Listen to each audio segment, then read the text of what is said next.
Making cheese today. 3 gallons of milk. We'll see what we get. I'm going to try to go for cheddar for my Christmas basket. So, fun fact about cheese making. The coloration for cheddar cheese is brutal. Anyway. 3/4 teaspoon of annatto. Do not get this on your counters. Do not get this on your hands. Do not get this on your clothes. It is brutal. Okay. I mean, it's a dye, so what do you expect? But at the same time, I was not expecting the brutality of stainage.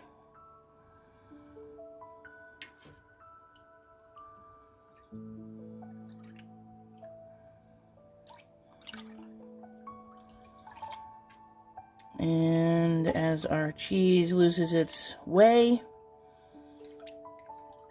everything will be colored orange, but the remaining curds will darken, giving us that beautiful cheddar cheese color.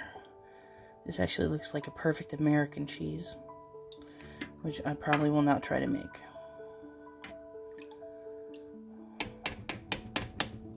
So, there's my annatto colored milk base.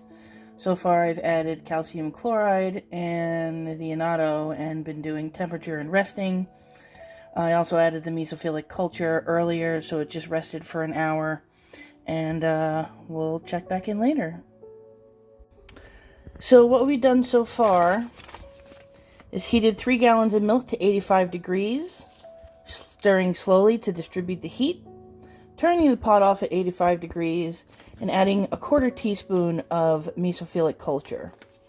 I let it sit for 5 minutes. I stirred it on top. I let the mesophilic culture sit on top for 5 minutes. Then you stir it in for 1 minute. Cover and rest for 1 hour. We just finished that part about 10 minutes ago. While it's resting, you can cover it with a towel. 5 minutes before your hour is up, you're going to dissolve your calcium chloride and your rennet in water. Add calcium chloride, stir 1 minute, add your annatto, add your 3/4 teaspoon of rennet dissolved in 1/4 cup of water. Stir 1 minute, rest 45 minutes with lid and covered towel. So, that's where we're at. We've done all those things, and we're going to rest it with our towel. And we'll be back in 45 minutes. Nighty-night. So it's been about 45 minutes, and as you can see, our curd has set up. So we're going to do a clean break test by inserting a knife and pulling upward. Yep, that is called a clean break. So we are ready to cut into cubes, and then we will rest for another 5 minutes and start to cook the curds. So let's cut.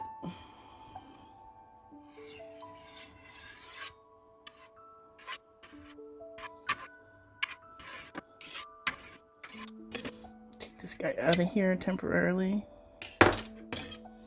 So we're going to go down, and then we're going to go across. And we're looking for about 1-inch pieces. That's too big.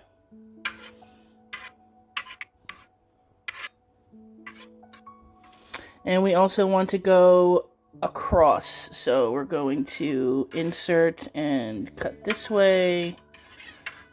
Cut this way. You can clearly see our cut curds here.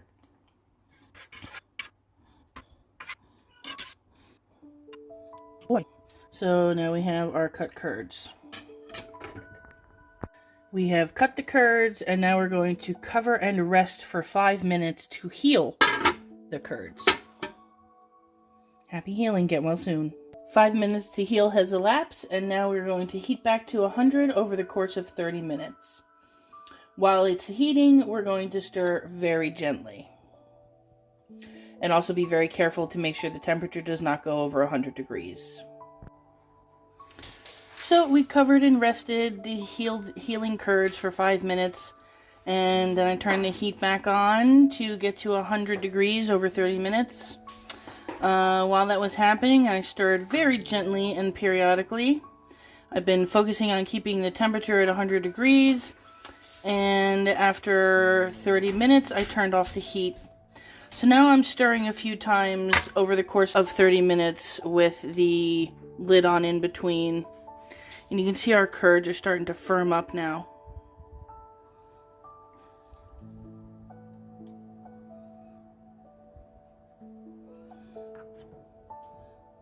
And some of that up and down stirring action.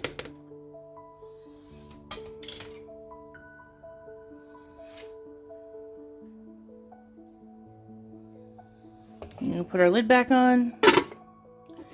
We have another 20 minutes of settling. So I kept the curds at 100 degrees for 30 minutes, and now I have come to strain off the whey. So I have kept half of the whey, and the other half is in the pot, and here is my cheesecake. I have turned the cheese out onto a board, and now I'm going to cut it in 2 pieces and place it back in the colander. Here is our block cut in half, making a big mess all over my counter, but we're getting this back into the colander directly. So there's my cheese, the beginning of the cheese. Here's my 2 blocks of cheese that have gone back into the colander, which is suspended over a pot of whey that is at 100 degrees. That's where we're at. We're going to come back every 20 minutes and flip this for 2 hours for a total of about 8 flips. Also, we're going to cover this. Boom. I've just done the second flip and changed to a different strainer that's not so concave. We're going to cover up and go for another 6 flips. I've done my flips and all of that waiting, and now I'm going to cut these up into 1-inch cubes. Liberally salt them with, I think, 2 tablespoons of salt, and then they're going to chill out in a bowl for about 10 minutes, and then it's time to load the molds. Okay, time to put the cheese into the cheese molds. So we're going to start off with 2. My intent is to make 15 half pounds of cheese, so I need 7 pounds total, 8 pounds total. This is about 3, and this is also my first time trying to make cheddar, so we're gonna see what happens. So I have my molds all preloaded with my pre-cut cheesecloth, and we're going to fill it up with this beautiful curd that we have painstakingly made all day long.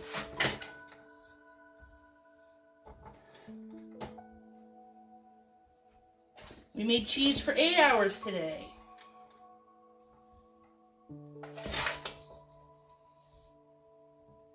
This should be about 3 pounds of cheese,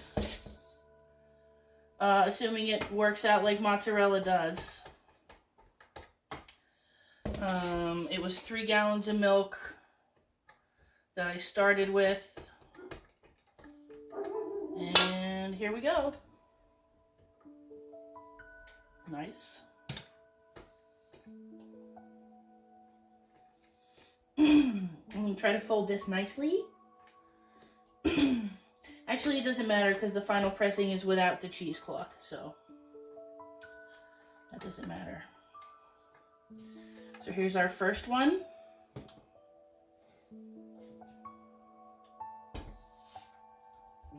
Let's do number 2.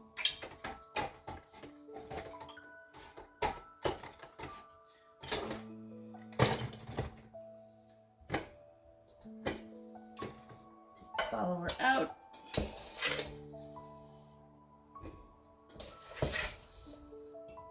Oop.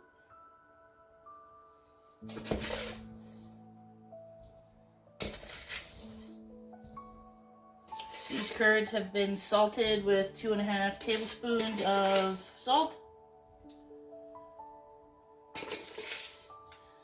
And I really hope I can squeeze the rest of these in here, because I have no idea what I'm going to do with them if I can't. Yep, those aren't going to fit. Well, maybe we can Jenga them in. What do you think? I did wash my hands right before this, so don't at me in the comments. I don't think I can even keep these for another cheese. Man.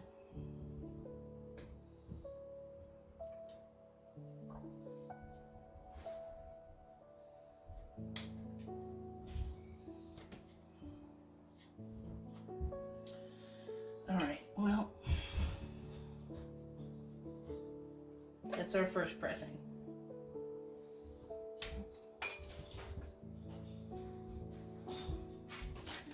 And we are going to, first press is 25 pounds for 1 hour, second press is 40 pounds for 2 hours, and third press is 50 pounds for 12 hours with no cheesecloth. So, wish me luck.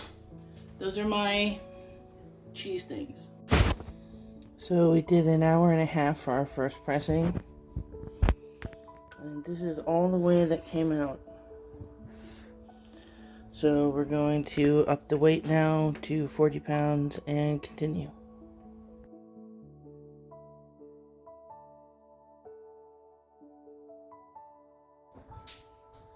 So it's been about 24 hours. And here are my cheeses. They're now going to sit here for 2 to 3 days and dry under this cheesecloth to protect it from nonsense. And then they will get cut up and vacuum sealed into their wedges. So there they are, from 3 gallons of milk to about 3 pounds of cheddar cheese. So after the cheese dries for 2 to 3 days, I will be vacuum sealing it in wedges and using it for gifting. If everything goes well over the next 3 weeks of it aging, I will continue to make more cheese. So that's the end of our cheese adventure. These are my 2 wheels. Very proud and super happy about them. I will be writing up a whole blog post, and if you're catching us on YouTube, you can read all about the process on my website, which will be linked below. And if you're already on the website, thanks for checking it out. You can read all those things here. Alrighty, thanks for joining me and my cheese. Peace out.